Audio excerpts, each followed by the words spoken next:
नमस्कार साथियों, एवरग्रीन पाठशाला के यूट्यूब चैनल पर आप सभी का स्वागत है।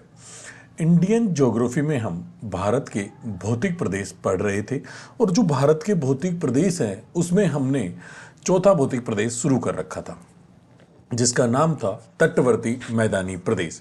तटवर्ती मैदानी प्रदेश के दो प्रादेशिक विभाजन हमने किए थे, पश्चिमी तटवर्ती मैदान और पूर्वी तटवर्ती मैदान।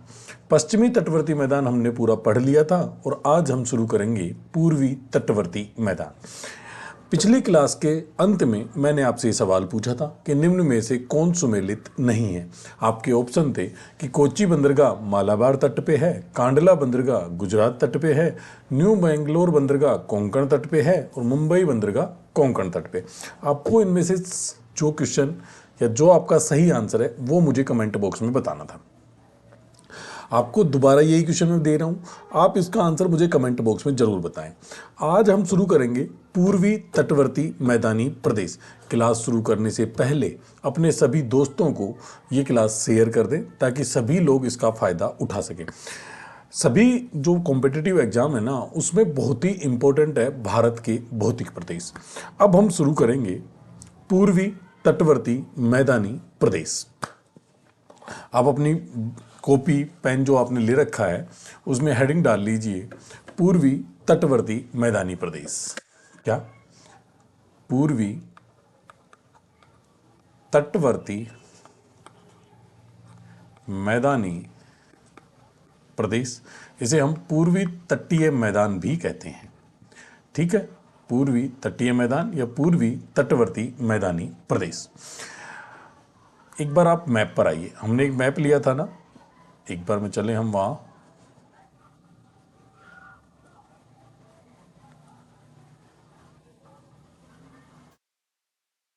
एक मिनट,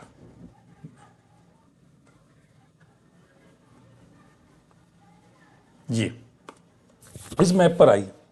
इस मैप पर जो स्वर्ण रेखा नदी है यहां से लेकर कन्याकुमारी तक, कौन से वाले एरिया की बात कर रहा हूं मैं, ये जो येलो पेन से हमने बना रखा है, ये जो मैं मार्क कर रहा हूँ दोबारा, ये जो इसको मैं बढ़ा रहा हूँ, ये वाला भाग कहलाता है पूर्वी तटवर्ती मैदानी प्रदेश। ठीक है, अब हम आज पूर्वी तटवर्ती मैदानी प्रदेश की बात करेंगे। इसका विस्तार आपको इस मैप पर समझ में आ रहा होगा कि स्वर्ण रेखा नदी से कन्याकुमारी तक इस मैदानी प्रदेश का विस्तार है। ठीक है, अब बिना देर किए हम शुरू करते हैं इस क्लास को। इसको अब आप एक एक करके समझते हुए चलेंगे।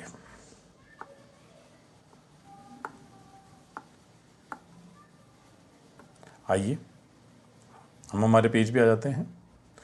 पूर्वी तटवर्ती मैदानी प्रदेश। अब मैं पूर्वी तटवर्ती मैदानी प्रदेश को, अभी हमने मैप पर देखा तो इस साइड में था पूर्वी तटवर्ती मैदानी प्रदेश, तो हम इस साइड में ही इसको बना लेते हैं। मान लीजिए कि ये है पूर्वी तटवर्ती मैदानी प्रदेश। अगर हम इसके विस्तार की बात करें तो विस्तार मैंने आपको उस मैप पर बताया था, जो कि हमने भारत का मैप देखा था, कि ये स्वर्ण रेखा नदी से फैला हुआ है। स्वर्ण रेखा नदी से नीचे आएंगे तो यहां मिलेगा कन्याकुमारी। तो स्वर्ण रेखा नदी से कन्याकुमारी तक फैला हुआ है पूर्वी तटवर्ती मैदानी प्रदेश। आप अपनी कॉपी पेन है ना वो बंद कर दीजिए, ये डायग्राम आप बाद में बनाएं, मैं आपको लिए इसको लिए आपको समय दे दूंगा। इतना डायग्राम बनाकर आप रख दीजिए, एक मिनट। अब समझते हैं इसको। दोनों जो तटवर्ती मैदान है उसमें अंतर हम बाद में देखेंगे। अभी हम समझते हैं पूर्वी तटवर्ती मैदान। पूर्वी तटवर्ती मैदान का विस्तार है स्वर्ण रेखा नदी से लेकर कन्याकुमारी तक। ठीक है, ये जो मैदानी प्रदेश है ना इसमें नदियां आएंगी। कौन कौन सी नदियां इस तटीय मैदान का निर्माण करेंगी इसके बारे में समझिए। हमने देखा था कि भारत का जो नीचे वाला भाग है तटवर्ती मैदान वो कुछ ऐसे है, कुछ इस तरीके से फैला हुआ है। ठीक है, ये जो भाग था ये तो हमने देख लिया, ये पश्चिमी तटवर्ती मैदान है। कौन सा? पश्चिमी तटीय मैदान। और ये वाला भाग है पूर्वी तटीय मैदान। अब इंपॉर्टेंट क्या है कि जो पूर्वी तटीय मैदान है ना इसका निर्माण कैसे होता है, तो वही होगा नदियों द्वारा लाए गए अवसादों के जमाव से निर्माण होता है। लेकिन आपको एक चीज जो समझने वाली है वो ये है यहां एक पर्वतमाला हमने पढ़ी थी, वेस्टर्न घाट, जिसे हम पश्चिमी घाट के नाम से जानते थे। यहां से नदियां निकलेंगी। कौन कौन सी नदियां निकलेंगी आप देखिए। एक निकल रही है कृष्णा नदी, गोदावरी नदी, ये कृष्णा नदी और ये कावेरी नदी, और यहां से एक नदी और आती है महानदी। वो वेस्टर्न घाट से नहीं निकल रही, वो ये महानदी है। ठीक है, ये चार कुछ प्रमुख नदियां हैं जो पूर्वी तटीय मैदान का निर्माण करेंगी। अब ये नदियां अपने साथ बहुत अधिक मात्रा में अवसाद लेकर आती हैं, और इन अवसादों को डेल्टा बनाकर ये नदियां डेल्टा बनाती हैं। बंगाल की खाड़ी में मिलने से पहले या समुद्र में मिलने से पहले डेल्टा का निर्माण करती हैं। तो जो ये डेल्टा है ना, इस डेल्टा के द्वारा बनाया जाता है पूर्वी तटीय मैदान। समझ गए? पूर्वी तटीय मैदान डेल्टाई क्षेत्र में पाया जाएगा, क्योंकि नदियां यहां डेल्टा का निर्माण करती हैं। इस कारण जो तटीय मैदान होगा उसका निर्माण नदियों द्वारा लगाई गई अवसादों के जमाव से हुआ। इंपॉर्टेंट क्या है, जब डेल्टा का निर्माण होगा तो मैदान समतल बनेंगे, समतल बनेंगे, चौड़े मैदान बनेंगे। डेल्टा का निर्माण हो रहा है तो नदियां चौड़े मैदान बनाएंगी और समतल मैदान बनाएंगी। ये जो मैदान है ना, पूर्वी तटीय मैदान, ये चौड़ा और समतल मैदान है। अगर इसकी हम औसत चौड़ाई की बात करेंगे ना, तो इसकी औसत चौड़ाई लगभग 100 से 150 किलोमीटर और कहीं कहीं इससे अधिक भी पाई जाती है। ठीक है, जबकि हमने पश्चिमी घाट में देखा था कि पश्चिमी घाट नहीं, पश्चिमी तटवर्ती मैदानी प्रदेश में हमने देखा था कि जो पश्चिमी तटवर्ती मैदान था ना, उसकी जो चौड़ाई थी वो 50 से 100 किलोमीटर थी, और कहीं कहीं इससे कम भी थी, और औसत चौड़ाई उसकी 64 किलोमीटर थी। यहां हम बात कर रहे हैं पूर्वी तटीय मैदान की। पूर्वी तटीय मैदान की अगर हम चौड़ाई देखें तो वो 100 से 150 किलोमीटर होती है, अर्थात कहीं कहीं इससे अधिक भी चौड़ाई पाई जाती है। तो ये मान के चलिए कि पूर्वी तटवर्ती मैदान पश्चिमी तटवर्ती मैदान से अधिक चौड़े होते हैं। ये तो क्लियर बात है।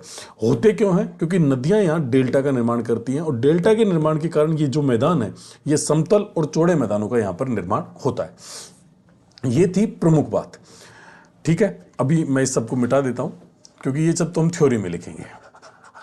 नदियों द्वारा यहां डेल्टा का निर्माण किया जाता है, और डेल्टा के निर्माण होने के कारण ये मैदान समतल और चौड़े होते हैं।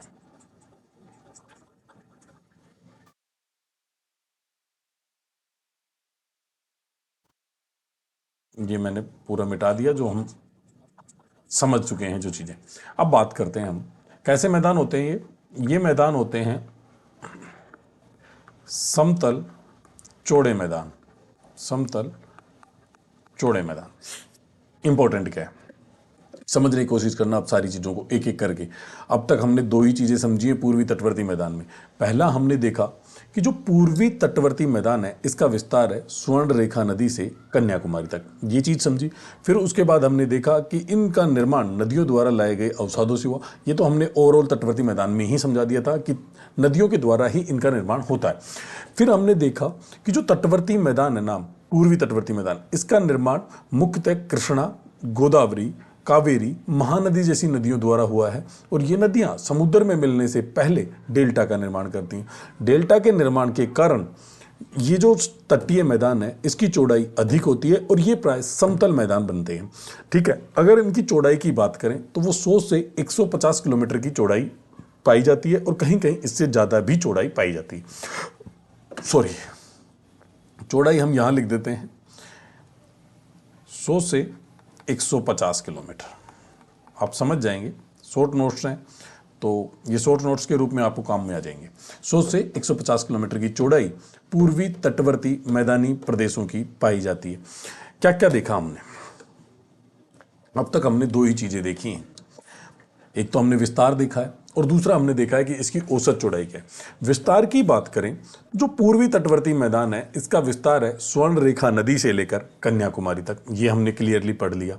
फिर हमने देखा कि इन मैदानों का निर्माण कैसे हुआ। तो तटवर्ती मैदान का जो जैसे निर्माण हुआ था, उसी प्रकार से पूर्वी तटवर्ती मैदान का निर्माण होगा कि नदी अपने साथ अवसाद लाएंगी, उनका डिपोजिशन करेंगी, और उसके द्वारा पूर्वी तटवर्ती मैदान बन जाएगा। नदियां देखी तो कृष्णा, कावेरी, गोदावरी और महानदी जैसी प्रमुख नदियां पूर्वी तटवर्ती मैदानी प्रदेश का निर्माण करती हैं।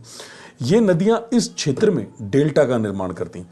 याद रखना, जब हमने पश्चिमी तटवर्ती मैदान पढ़ा था, वहां हमने पढ़ा था कि नदियां नदमुख का निर्माण कर रही हैं, यहां डेल्टा का निर्माण करती हैं।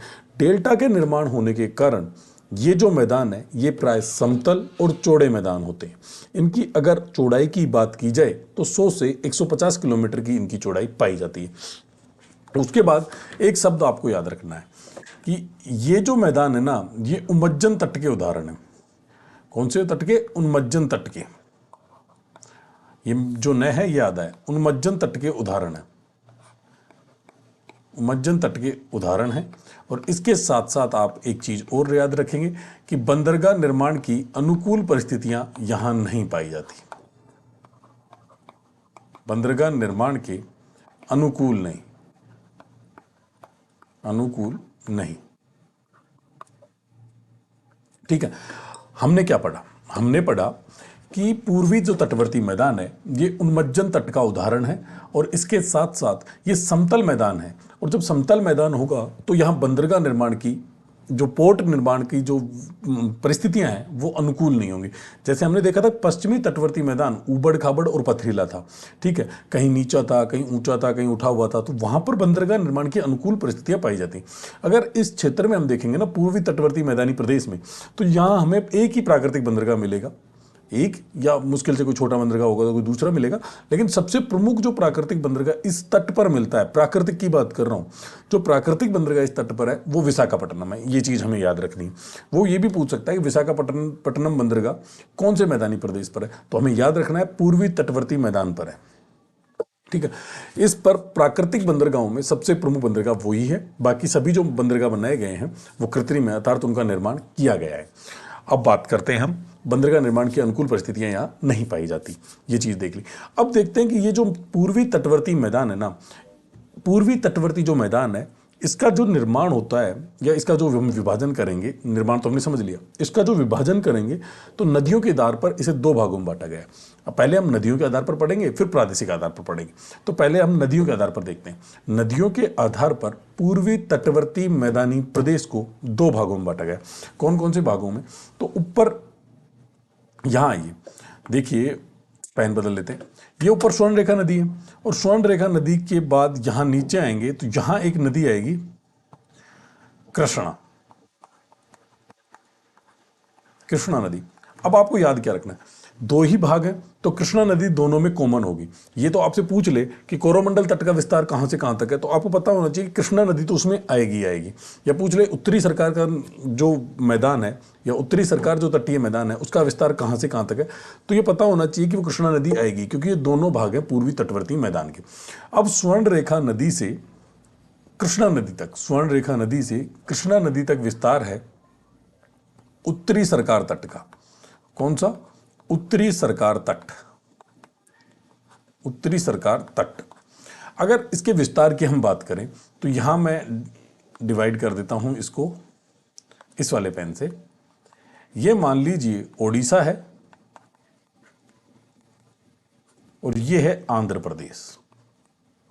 आंध्र ही लिख देता हूं मैं इसको ना, आंध्र प्रदेश।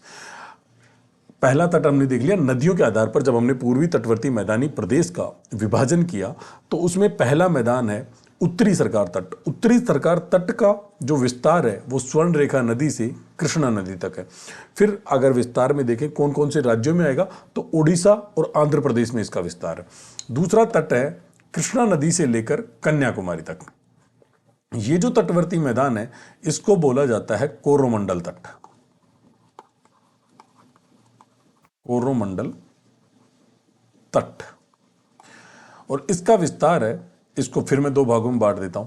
ये इधर आंध्रा था तो ये आंध्रा आ जाएगा, आंध्रा, और यहां पर है तमिलनाडु। ठीक है, मुख्यतः विस्तार की बात कर रहे हैं कि जो कोरोमंडल तट है इसका विस्तार है आंध्रा से आंध्र प्रदेश और तमिलनाडु में। उत्तरी सरकार तट का विस्तार है उड़ीसा और आंध्र प्रदेश। अगर मैं पूछूं कि इन दोनों जो तटीय मैदान है उत्तरी सरकार और कोरोमंडल तट, इनमें कॉमन नदी कौन सी है, तो नदी कृष्णा है। और कॉमन स्टेट कौन सा है, तो कॉमन स्टेट आंध्र प्रदेश है। क्या क्या पूछा मैंने दो सवाल पूछे आपसे कि जब भी आपसे पूछे कि नदियों के द्वारा पूर्वी तटवर्ती मैदानी प्रदेश का दो भागों में विभाजन किया गया, तो हमें कुछ भी नहीं पता तो हमें पता होना चाहिए कि दोनों तटवर्ती मैदान में अगर राज्य के हिसाब से विस्तार पूछा है तो कॉमन राज्य आएगा आंध्र प्रदेश, और यदि नदी का नाम पूछा है तो नदी आएगी कृष्णा। फिर हम ऊपर नीचे देख के उसको आइडिया लगा सकते हैं। ये तब जब आपको याद नहीं हो। वैसे तो मैं इतने अच्छे से पढ़ा रहा हूं कि चीज़ें आप भूल नहीं सकते। अगर इस क्लास को आप 2 से 3 बार देख लेंगे तो ये मानिए आप कभी नहीं भूलेंगे इंडियन ज्योग्राफी को। ये बहुत ही इंपॉर्टेंट है। इसके साथ साथ एक बार वीडियो को लाइक और शेयर जरूर करें। अब बात करते हैं हम आगे। आगे चलने से पहले आप समझिए कि जो एक कोरोमंडल तट है ना, कोरोमंडल तट, इस पर उत्तर पूर्वी मानसूनी पवनों द्वारा शीत ऋतु में वर्षा होती है।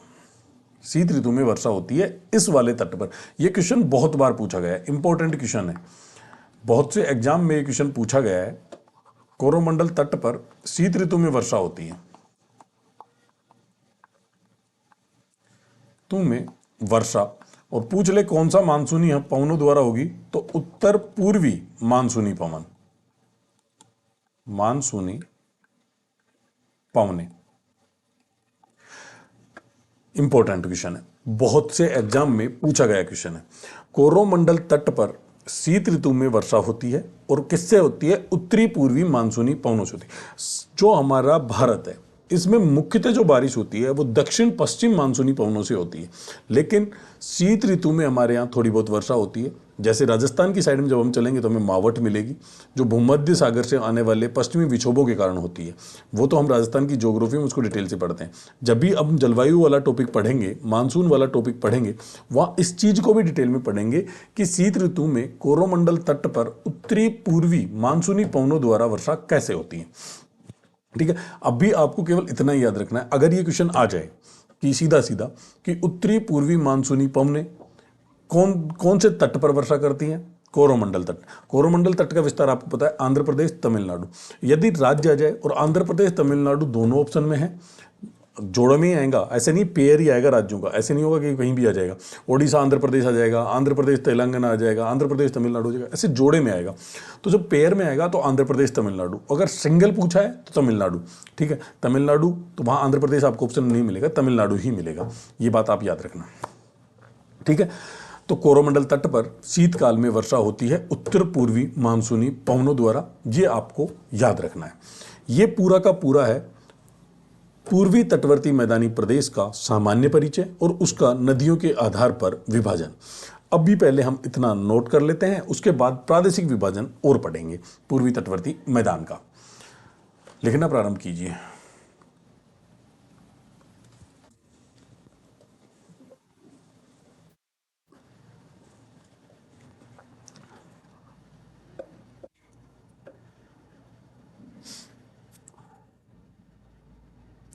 इस मैदानी प्रदेश का विस्तार, इस मैदानी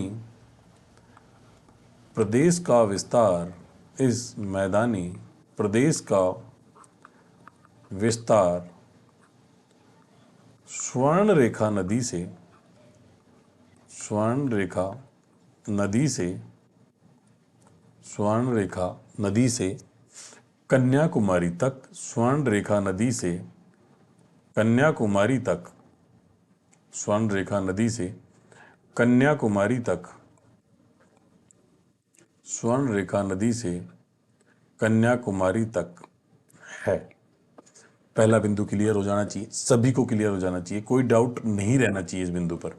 ठीक है, दूसरे में लिखिए, इस तटवर्ती मैदानी प्रदेश का निर्माण, इस तटवर्ती मैदानी प्रदेश का निर्माण, प्रदेश का निर्माण, इस तटवर्ती मैदानी प्रदेश का निर्माण महानदी, कृष्णा, गोदावरी, कावेरी, ईटीसी आदि नदियों द्वारा, आदि नदियों द्वारा, आदि नदियों द्वारा किया जाता है। इस तटवर्ती मैदानी प्रदेश का निर्माण महानदी, कृष्णा, गोदावरी, कावेरी आदि नदियों द्वारा किया जाता है। 2 बिंदु क्लियर हो जाने चाहिए। कोई भी डाउट अगर आपको रह गया है नदियों के आधार पर विभाजन में अब भी, तो आप मुझसे कमेंट बॉक्स में पूछ सकते हैं। हम कल की क्लास में उसे दोबारा डिस्कस करेंगे। बहुत ही इंपॉर्टेंट टॉपिक है, बार बार नहीं पढ़ना पड़े इन टॉपिक्स को। जितने इंपॉर्टेंट हैं उतने ही ईजी भी हैं। एक बार समझ में आ गए तो बार बार पढ़ने की जरूरत नहीं होती है इन टॉपिक्स को। मेरा पढ़ाना आपको समझ आ रहा है कि नहीं, ये भी आप मुझे ज़रूर बताएं कमेंट बॉक्स में। इसके आगे चलें तो अगला बिंदु लिखेंगे आप, इस क्षेत्र में नदियों के द्वारा इस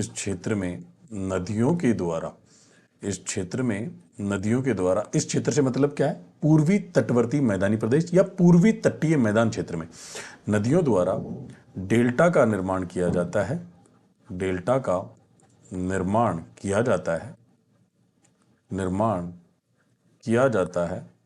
इस क्षेत्र में नदियों के द्वारा डेल्टा का निर्माण किया जाता है। इस कारण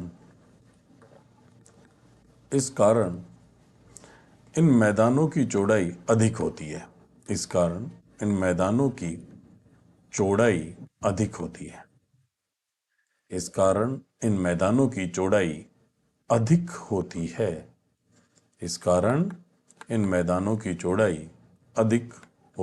है। अगला बिंदु, सारी चीजें आराम से चल रहे हैं। कोई चीज फिर भी अगर आपको लगता है कि हम बहुत स्पीड से चल रहे हैं तो पूछ सकते हैं, मुझे बता सकते हैं। इन मैदानों की चौड़ाई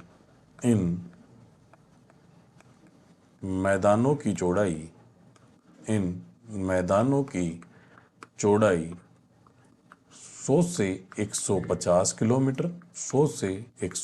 किलोमीटर तथा कहीं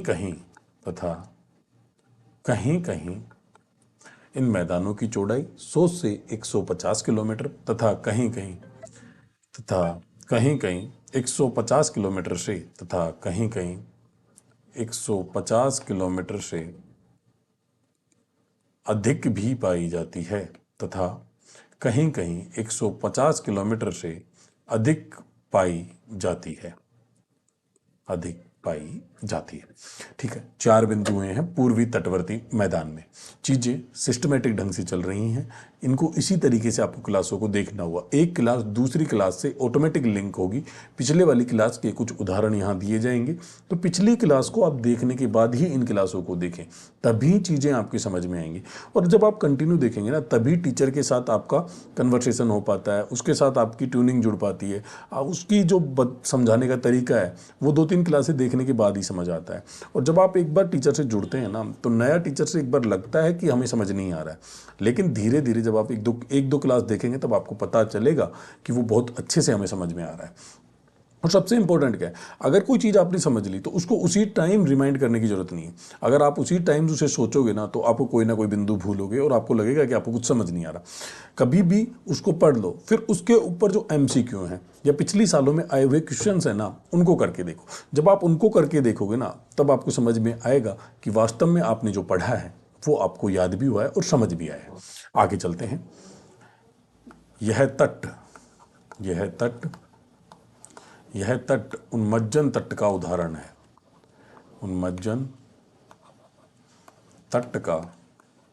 यह तट उन्मज्जन तट का उदाहरण है। इस तट पर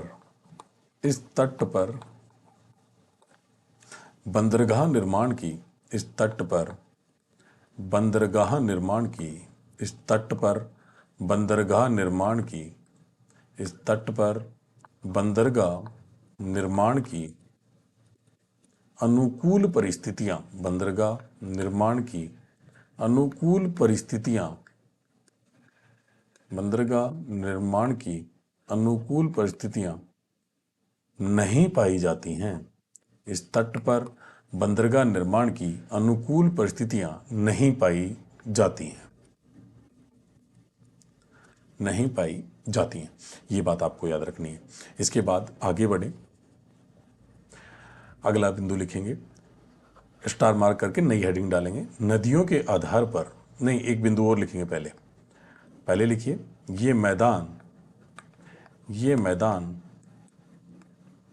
प्राय समतल ये मैदान, प्राय समतल ये मैदान, प्राय समतल व चौड़े हैं। ये मैदान प्राय समतल व चौड़े हैं। इंपॉर्टेंट बिंदु हैं सारे बिंदु, एक एक बिंदु इंपॉर्टेंट है, बहुत अच्छे से तैयार किए हुए नोट्स हैं और यही क्लासेस में आपको लिखवाए भी जा रहे हैं। अब अगला हेडिंग डालेंगे आप, नदियों के आधार पर, नदियों के आधार पर, नदियों के आधार पर, नदियों के आधार पर, किसके आधार पर? नदियों के आधार पर इस मैदान को, नदियों के आधार पर इस मैदान को, नदियों के आधार पर इस मैदान को दो भागों में, नदियों के आधार पर इस मैदान को दो भागों में विभाजित किया जाता है। दो भागों में विभाजित किया जाता है, किया जाता है। पहला लिखेंगे, पेन चेंज कर लें, काफ़ी देर से यही पेन से हम लिख रहे हैं तो दूसरा पेन लेते हैं। पहला लिखिए उत्तरी सरकार, उत्तरी सरकार। अब नदियों के आधार पर विभाजन है तो सबसे पहले हम बतानी पड़ेंगी कि कौन कौन सी नदियों के बीच इसका विभाजन है या कौन कौन सा क्षेत्र होगा जिसके बीच इसका विभाजन पाया जाएगा। तो पहला लिखेंगे, पहला बिंदु, इसका विस्तार, इसका विस्तार स्वर्ण रेखा नदी से, इसका विस्तार स्वर्ण रेखा नदी से, स्वर्ण रेखा नदी से कृष्णा नदी तक, कृष्णा नदी तक है। ये तो हो गया पहला बिंदु। अब पूछ ले कि उत्तरी सरकार का जो विस्तार है वो कौन कौन से राज्यों में, तो हमें पता होना चाहिए। यह मैदान, यह मैदान मुख्यतः, यह मैदान मुख्यतः ओडिशा व आंध्र प्रदेश राज्य में, व आंध्र प्रदेश, मुख्यतः ओडिशा व आंध्र प्रदेश राज्य में विस्तृत है। यह मैदान मुख्यतः ओडिशा व आंध्र प्रदेश राज्य में विस्तृत है। ठीक है, इसके बाद दूसरा लिखेंगे आप, कोरोमंडल तट, कोरोमंडल तट। कोई चीज़ समझ नहीं आ रही हो तो मुझे आप कमेंट बॉक्स में पूछ भी सकते हैं। ऐसा नहीं है कि आप नहीं पूछे, हर चीज़ें सभी को समझ में आए ये भी ज़रूरी नहीं है। कोई मेथड सभी के लिए समान हो, जिस मेथड से मैं समझा रहा हूँ उसे सभी समझ पाएँ ये भी ज़रूरी नहीं है। तो अगर किसी को मेथड से समझ में नहीं आ रहा है तो भी आप मुझे पूछ सकते हैं, हम दूसरे मेथड से समझाने की कोशिश करेंगे। लेकिन चीज़ें समझ में आनी चाहिए, जब समझ में आने लग जाएंगी तो सारी चीज़ें क्लियर होती हुई चली जाएंगी। अब बात करें तो कोरोमंडल तट का विस्तार, कोरोमंडल तट का विस्तार, कोरोमंडल तट का विस्तार कृष्णा नदी से, कृष्णा नदी से कन्याकुमारी, कृष्णा नदी से कन्याकुमारी, कृष्णा नदी से कन्याकुमारी तक है। कहाँ तक है? कृष्णा नदी से कन्याकुमारी तक है। दूसरा बात करें कौन कौन से राज्य हैं, यह मैदान मुख्यतः, यह मुख्यतः आंध्र प्रदेश व तमिलनाडु में विस्तृत है। आंध्र प्रदेश व तमिलनाडु में विस्तृत है। दो बिंदु हो गए। एक इंपॉर्टेंट बिंदु मैं रेड पेन से लिख रहा हूं और जितने में लिख रहा हूं ना ये उतना ही ज़्यादा इंपॉर्टेंट पॉइंट है, ये बात आपको याद रखनी है। ये इस वाले बिंदु से लिख देता हूं, स्टार मार्क कर लेंगे इस बिंदु पर। पहले तो स्टार मार्क करके इस बिंदु को आप लिखेंगे। शीतकाल में स्टार मार्क करके लिखेंगे, आप लोग भी स्टार मार्क करेंगे कॉपी में, ऐसे स्टार बनाकर फिर लिखेंगे। शीत ऋतु में या शीत ऋतु में, शीत ऋतु में उत्तर पूर्वी, शीत ऋतु में उत्तर पूर्वी मानसूनी पवनों द्वारा, शीत ऋतु में उत्तर पूर्वी मानसूनी पवनों द्वारा, मानसूनी पवनों द्वारा शीत ऋतु में उत्तर पूर्वी, उत्तर और पूर्वी बीच में डैश लगाएंगे, उत्तर पूर्वी मानसूनी पवनों द्वारा कोरोमंडल, कोरोमंडल शीत ऋतु में उत्तर पूर्वी मानसूनी पवनों द्वारा कोरोमंडल तट पर वर्षा की जाती है। कोरोमंडल तट पर वर्षा की जाती है। इसे 5 स्टार लगा दो, चाहे आप 1 स्टार की बात नहीं है जी, 5 स्टार लगा दो। बहुत ही इंपॉर्टेंट क्वेश्चन है और ये बहुत बार पूछा भी जा चुका है, ऐसा नहीं पूछा नहीं है, बहुत बार पूछा जा चुका है। कभी ये स्टेट को लेकर पूछ लिया जाता है, कभी ये तट को लेकर पूछ लिया जाता है, तो ये बहुत ही इंपॉर्टेंट क्वेश्चन है। ये चीज़ आपको ध्यान रखनी है। शीत ऋतु में उत्तर पूर्वी मानसूनी पवनों द्वारा कोरोमंडल तट पर वर्षा की जाती है, ये बात आपको याद रखना है। अगर कोरोमंडल तट नहीं आए और वहां आ जाए कि उत्तर पूर्वी मानसूनी पवनों द्वारा भारत के कौन से तट पर वर्षा होती है, और आपके पास ऑप्शन हो पश्चिमी तटवर्ती मैदान, पूर्वी तटवर्ती मैदान, दोनों पर, और फिर चौथा ऑप्शन हो दोनों पर ही नहीं, तो आपको पता होना चाहिए कि पूर्वी तटवर्ती मैदान पर, क्योंकि कोरोमंडल तट ऑटोमेटिक पूर्वी तटवर्ती मैदानी प्रदेश का ही भाग है। तो आपको ये भी याद रखना है, कहीं वो एग्जामिनर क्वेश्चन घुमा दे और क्वेश्चन घुमा के वो पूछ ले कि बताइए शीत ऋतु में उत्तरी पूर्वी मानसूनी पवनों द्वारा कहां पर वर्षा की जाती है, और आपके ऑप्शन दे पश्चिमी तटवर्ती मैदान, पूर्वी तटवर्ती मैदान, फिर आए उपयुक्त दोनों, और उसके बाद आए उपयुक्त दोनों में से कोई नहीं। तो आपको पता होना चाहिए कि उपयुक्त दोनों आंसर नहीं होगा, आंसर होगा इसका पूर्वी तटवर्ती मैदानी प्रदेश। 1 मिनट।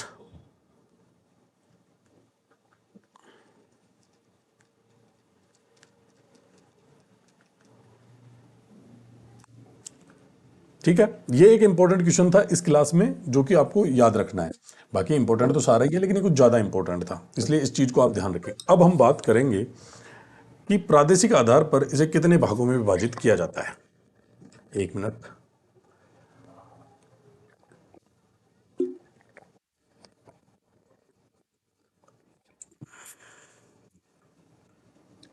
आ जाइए, प्रादेशिक आधार पर विभाजन, हेडिंग डाल लीजिए, प्रादेशिक आधार पर विभाजन। क्या हेडिंग डालनी है? प्रादेशिक आधार पर विभाजन, प्रादेशिक आधार पर विभाजन। अब बना रहा हूं मैं वापस एक बार पूर्वी तटवर्ती मैदानी प्रदेश।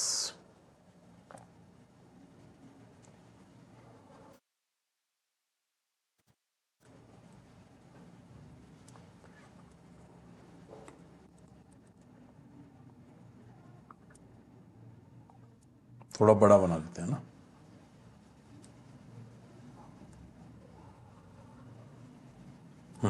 अब सही है। ये मान लीजिए पूर्वी तटवर्ती मैदान है। हमने देखा था कि जो इसके ऊपर इसका जो विस्तार था, यहां थी स्वर्ण रेखा नदी। कौन सी? स्वर्ण रेखा। और यहां पर थी कन्याकुमारी।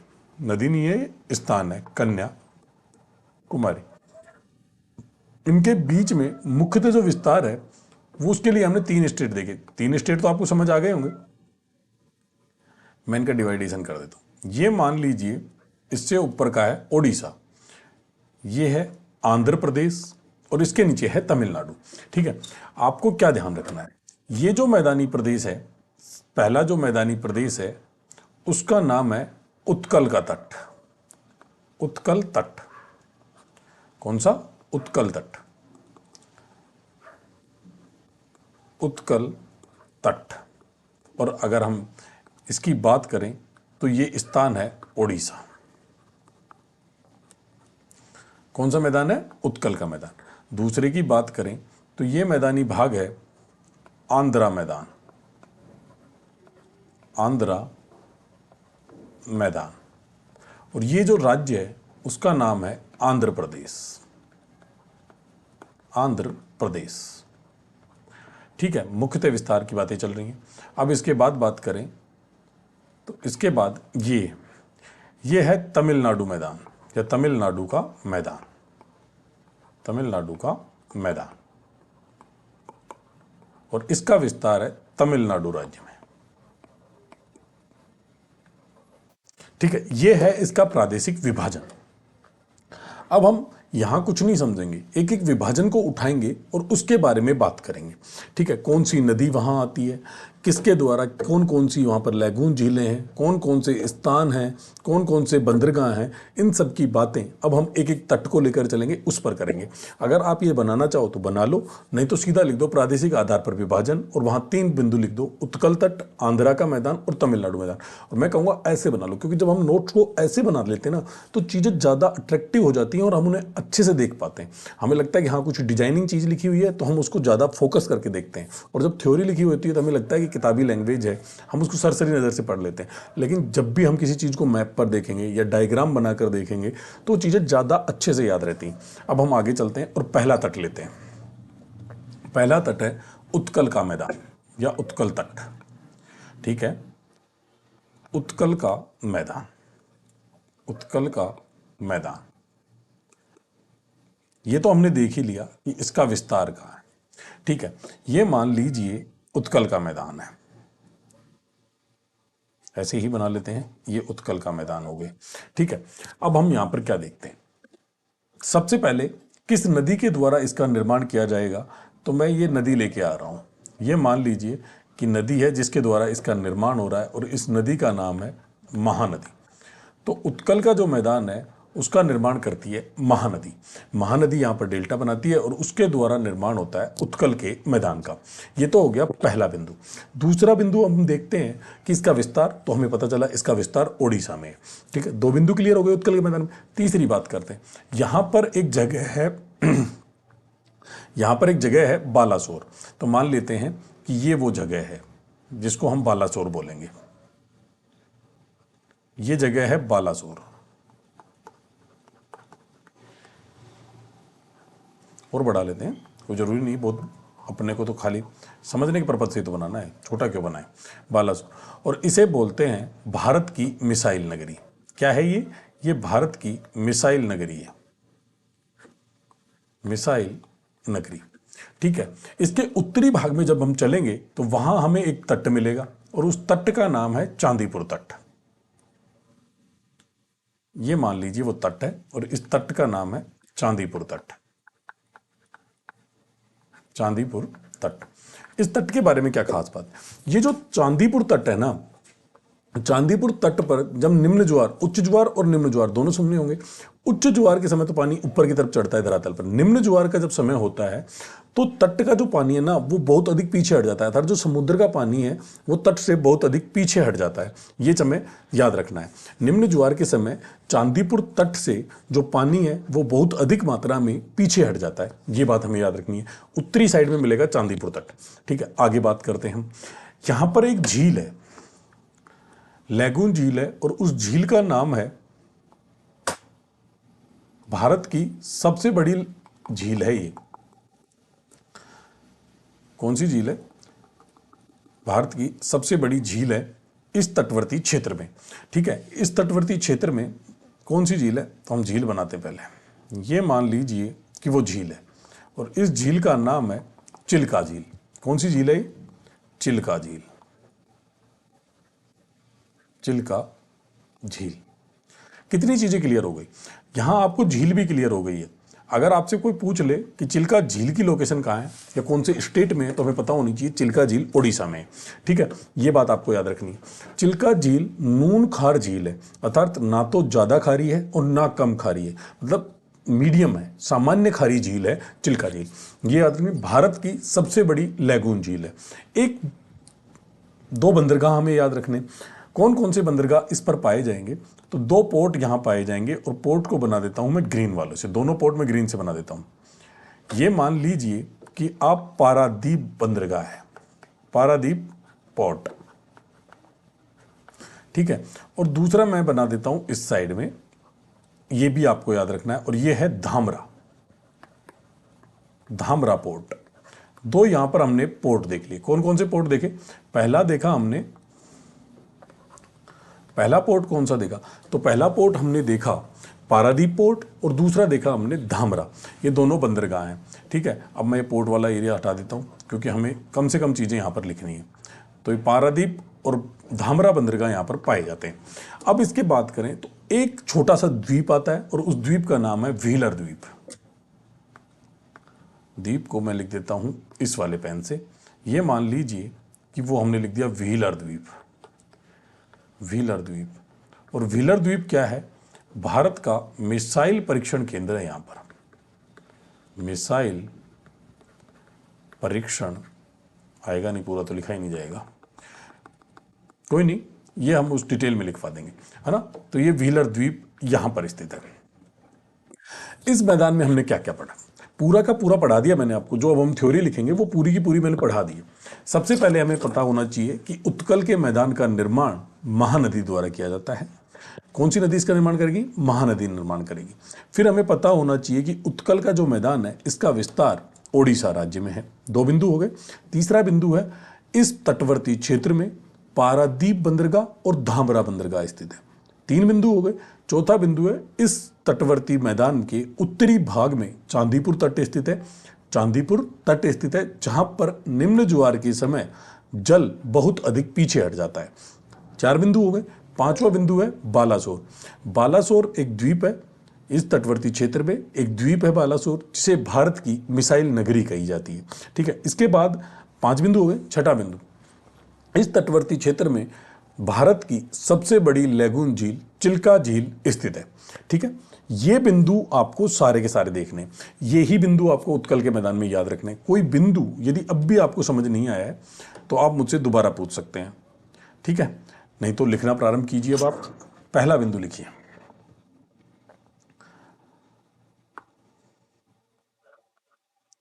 पहला बिंदु क्या है? इसका विस्तार, पहले विस्तार लिख लीजिए, चलो विस्तार याद आ गया था। इसका विस्तार मुख्यतः ओडिशा राज्य में है। मुख्यतः ओडिशा राज्य में है। इसका विस्तार मुख्यतः ओडिशा राज्य में है। दूसरा बिंदु, इस मैदान का निर्माण महानदी द्वारा किया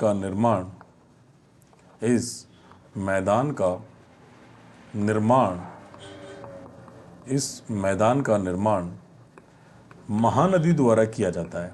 इस मैदान का निर्माण महानदी द्वारा किया जाता है। उत्कल का जो मैदान है उस मैदान का निर्माण महानदी द्वारा किया जाता है। आगे चलें तो हमारा अगला बिंदु है,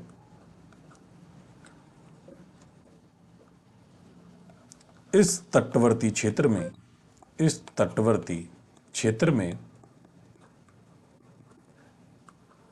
प्रमुख बंदरगाह, इस तटवर्ती क्षेत्र में प्रमुख बंदरगाह पारादीप व इस तटवर्ती क्षेत्र में प्रमुख बंदरगाह पारादीप व धामरा हैं। कौन कौन से बंदरगाह हैं जो प्रमुख हैं? पारादीप बंदरगाह और धामरा बंदरगाह प्रमुख हैं। प्रमुख बंदरगाह पारादीप व धामरा हैं। 3 बिंदु हो गए। अगला बिंदु लिखेंगे, इस तटवर्ती क्षेत्र में, इस तटवर्ती मैदान के उत्तरी भाग में, इस तटवर्ती मैदान के उत्तरी भाग में, इस तटवर्ती मैदान के उत्तरी भाग में चांदीपुर तट स्थित है। चांदीपुर तट स्थित है जहां निम्न ज्वार के समय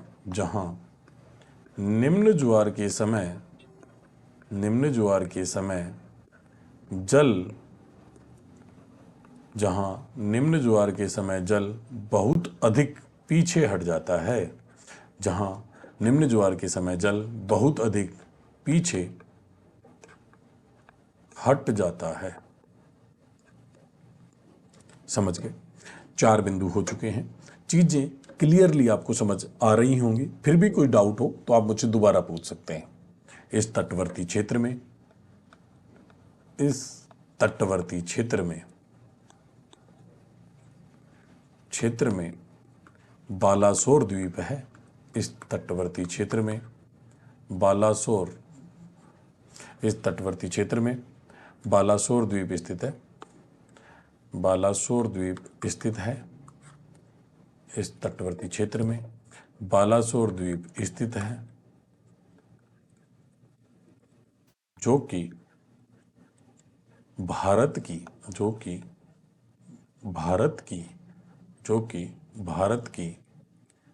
मिसाइल नगरी, जो कि भारत की मिसाइल नगरी के नाम से, भारत की मिसाइल नगरी के नाम से जाना जाता है, जाना जाता है। ठीक है, अगला बिंदु, इस तटवर्ती क्षेत्र में, इस तटवर्ती क्षेत्र में ही, इस तटवर्ती क्षेत्र में ही व्हीलर द्वीप स्थित है। इस तटवर्ती क्षेत्र में ही व्हीलर द्वीप स्थित है। इस तटवर्ती क्षेत्र में ही व्हीलर द्वीप स्थित है, जो कि भारत का मिसाइल परीक्षण केंद्र स्थित है। जो कि नहीं, जिस पर लिखो, जिस पर भारत का, जिस पर इस व्हीलर द्वीप स्थित है, जिस पर भारत का, जिस पर भारत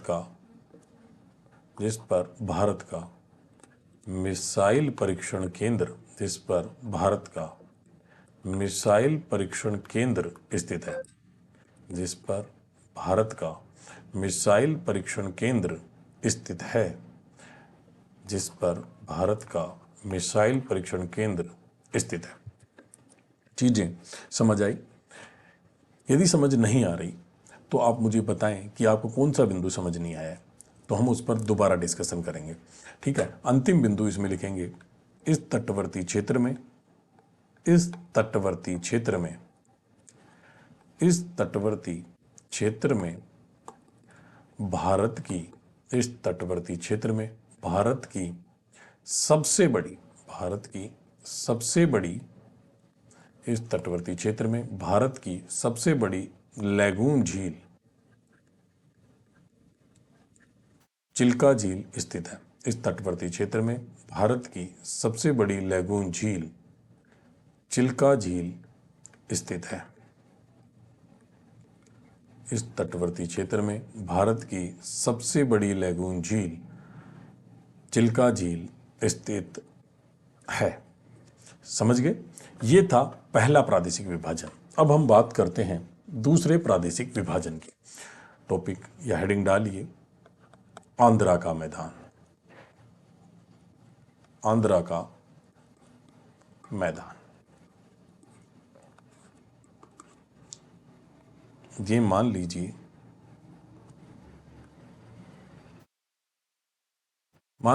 कि ये आंध्रा का मैदान है। कौन सा मैदान है? आंध्रा का मैदान है। आंध्रा के मैदान की बात करें तो आंध्रा के मैदान में ध्यान रखने वाली बात क्या है? पहले तो हमें पता ही है कि आंध्रा के मैदान का विस्तार कहाँ था। हमें पता ही है कि आंध्र प्रदेश में इसका मुख्यतः विस्तार। दो नदियां आपको यहाँ पर याद रखनी है, गोदावरी, कृष्णा।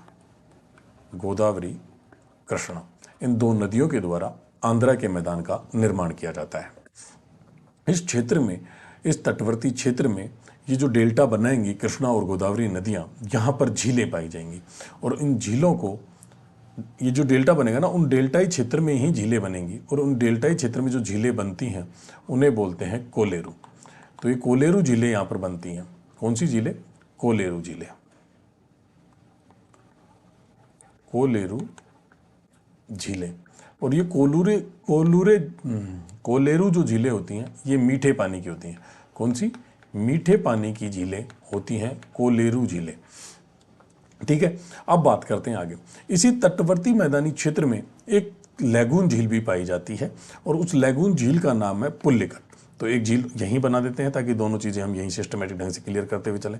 एक और लैगून झील है और उसका नाम है पुल्लिकट झील। पुल्लिकट झील। इसके बाद अगर आगे बात करें तो इसी मैदानी क्षेत्र में हमें मिलेगा श्रीहरिकोटा द्वीप।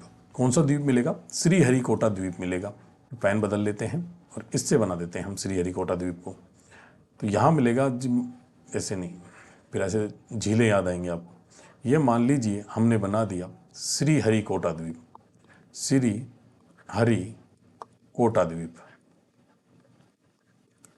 ठीक है। ये आपको पता है कि श्रीहरिकोटा द्वीप जो है वो भारत का, वहाँ श्रीहरिकोटा द्वीप पर भारत का रॉकेट प्रक्षेपण केंद्र स्थित है।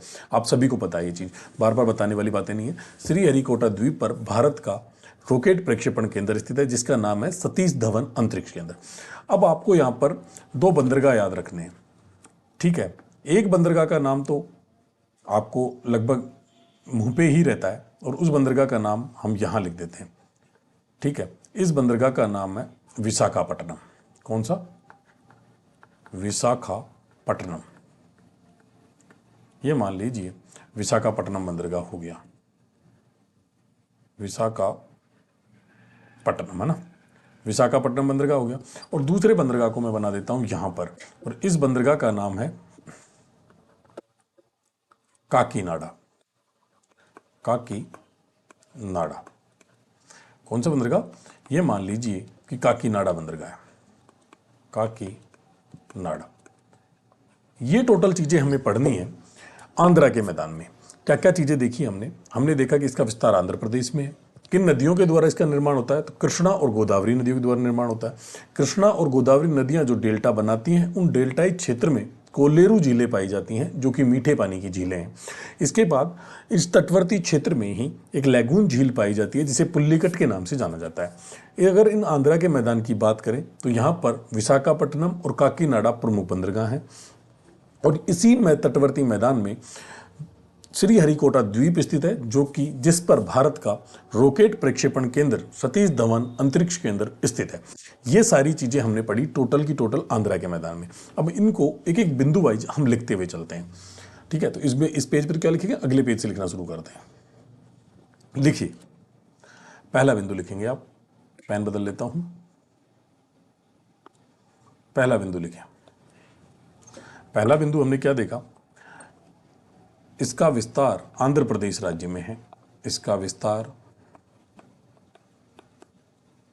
आंध्र प्रदेश राज्य में है। लिखने की जरूरत तो नहीं है क्योंकि आंध्रा के मैदान से ही समझ में आ रहा है, लेकिन फिर भी लिख देते हैं। आंध्र प्रदेश राज्य में है। इसका विस्तार आंध्र प्रदेश राज्य में है। दूसरा बिंदु लिखेंगे, इस मैदान का निर्माण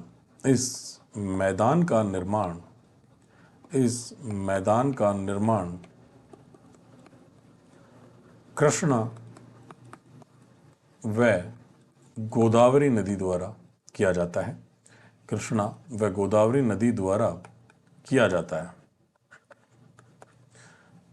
इस मैदान का निर्माण कृष्णा व गोदावरी नदी द्वारा किया जाता है।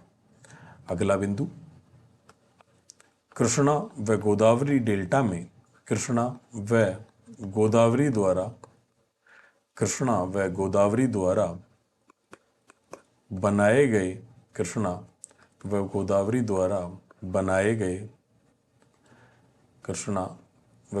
द्वारा बनाए गए डेल्टाई क्षेत्र में कोलेरू नामक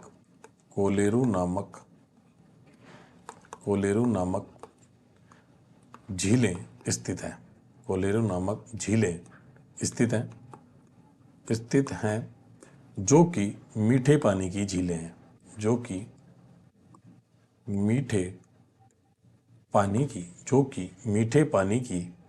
हैं। कौन सी झीलें? कोलेरू झीलें, मीठे पानी की झीलें। आगे चलें। इस तटवर्ती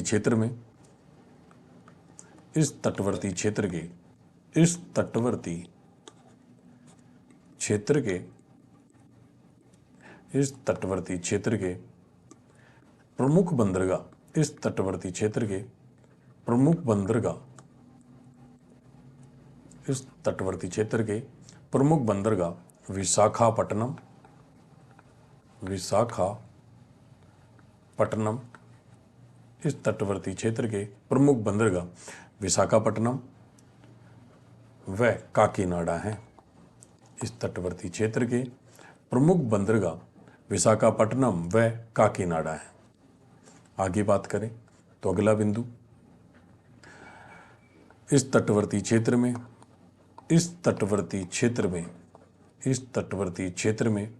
पुल्लिकट नामक, इस तटवर्ती क्षेत्र में पुल्लिकट, इस तटवर्ती क्षेत्र में पुल्लिकट नामक, इस तटवर्ती क्षेत्र में पुल्लिकट नामक लैगून झील पाई जाती है। इस तटवर्ती क्षेत्र में पुल्लिकट नामक लैगून झील पाई जाती है। लैगून झील पाई क्या या स्थित है, लैगून झील स्थित है। आगे बात करें तो अंतिम बिंदु इस वाले मैदानी प्रदेश का या इस प्रादेशिक विभाजन का, इस मैदानी भाग में, इस तटवर्ती मैदानी भाग में, इस क्षेत्र में, सीधा ही लिख दो, इस क्षेत्र में श्रीहरिकोटा द्वीप स्थित है। श्रीहरिकोटा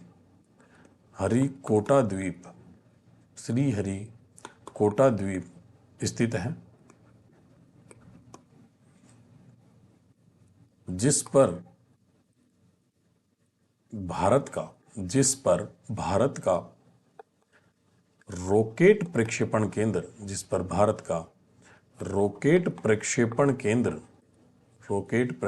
केंद्र सतीश धवन अंतरिक्ष केंद्र स्थित है। सतीश धवन अंतरिक्ष केंद्र स्थित है। ये हो गया आंध्रा का मैदान। प्रादेशिक विभाजन के 2 मैदान पूरे हो चुके हैं। अब हम तीसरे मैदान की बात करेंगे। तीसरा जो मैदान है उसका नाम है तमिलनाडु का मैदान। हेडिंग डाल लीजिए, तमिलनाडु का मैदान। तमिलनाडु का मैदान,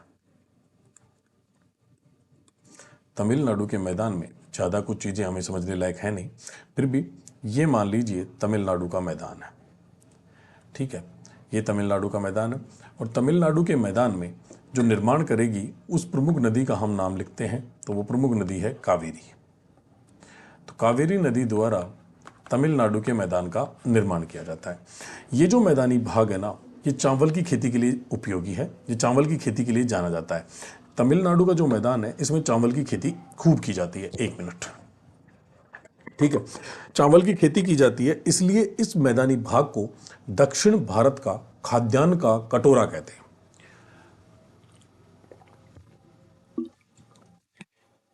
तमिलनाडु का जो मैदान है, इस मैदान को दक्षिण भारत का खाद्यान्न का कटोरा कहा जाता है। ठीक है, ये जो तमिलनाडु का मैदान है, क्या कहा जाता है इसको, यहां लिख देता हूं मैं, खाद्यान्न का कटोरा। खाद्यान्न का कटोरा। इसके साथ साथ यहां पर 2 बंदरगाह स्थित है। कौन कौन से बंदरगाह हैं, तो बंदरगाह की बात करें तो एक तो बंदरगाह मिलेगा चेन्नई। कौन सा बंदरगाह, चेन्नई। और दूसरा बंदरगाह है तूतीकुड़ी। कौन सा बंदरगाह है, तूतुकुड़ी। तूतुकुड़ी बंदरगाह। 2 बंदरगाह हमने देख ली।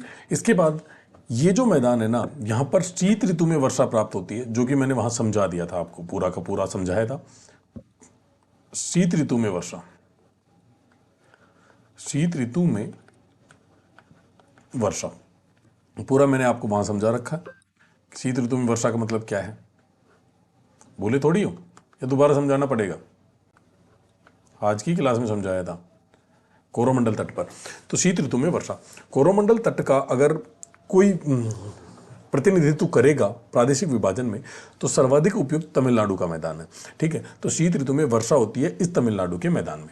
अब इसमें इतनी ही चीजें पढ़ने लायक थी, या इतनी ही चीजें हमें याद रखनी है। एक एक करके सारे बिंदु लिख लेते हैं।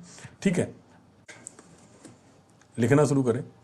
इसका विस्तार लिखने की जरूरत नहीं है, क्योंकि तमिलनाडु का मैदान तमिलनाडु में विस्तृत होगा, ये कोई जरूरी नहीं है लाइन।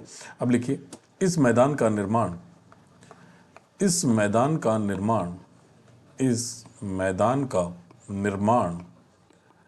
कावेरी नदी द्वारा किया जाता है। कावेरी नदी द्वारा किया जाता है। कावेरी नदी द्वारा किया जाता है। इस मैदान का निर्माण कावेरी नदी द्वारा किया जाता है। ये पहला बिंदु हो गया। दूसरे बिंदु की बात करें, इस मैदानी भाग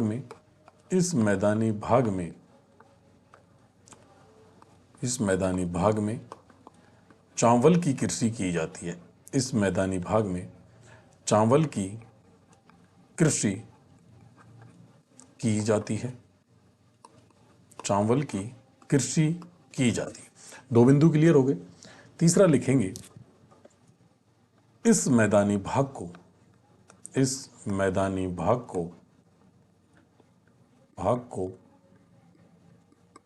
दक्षिण भारत का खाद्यान्न का कटोरा कहते हैं। इस मैदानी भाग को दक्षिण भारत का खाद्यान्न का कटोरा कहते हैं। इस मैदानी भाग को दक्षिण भारत का खाद्यान्न का कटोरा कहते हैं। अगला बिंदु, इस क्षेत्र के प्रमुख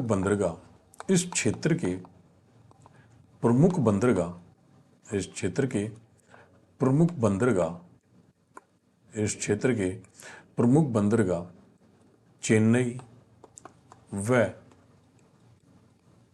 तूतुकुड़ी हैं। ये बिंदु क्लियर हुआ। इसके बाद अगले बिंदु की बात करें, इस क्षेत्र में शीत ऋतु में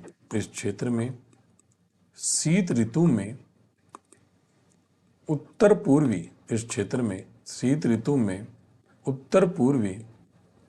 मानसूनी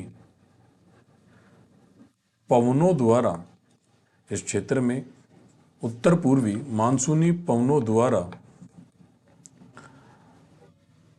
वर्षा की जाती है। इस क्षेत्र में शीत ऋतु में उत्तर पूर्वी मानसूनी पवनों द्वारा वर्षा की जाती है। और इसको दोबारा आप स्टार मार्क कर लेंगे, डबल स्टार लगा लो, 5 स्टार लगा लो। इंपॉर्टेंट क्वेश्चन है, बहुत बार पूछा जा चुका है। आज की क्लास में इतना ही। यदि कोई बिंदु अब भी आपके समझ में नहीं आया है तो आप मुझे कमेंट बॉक्स में बता सकते हैं।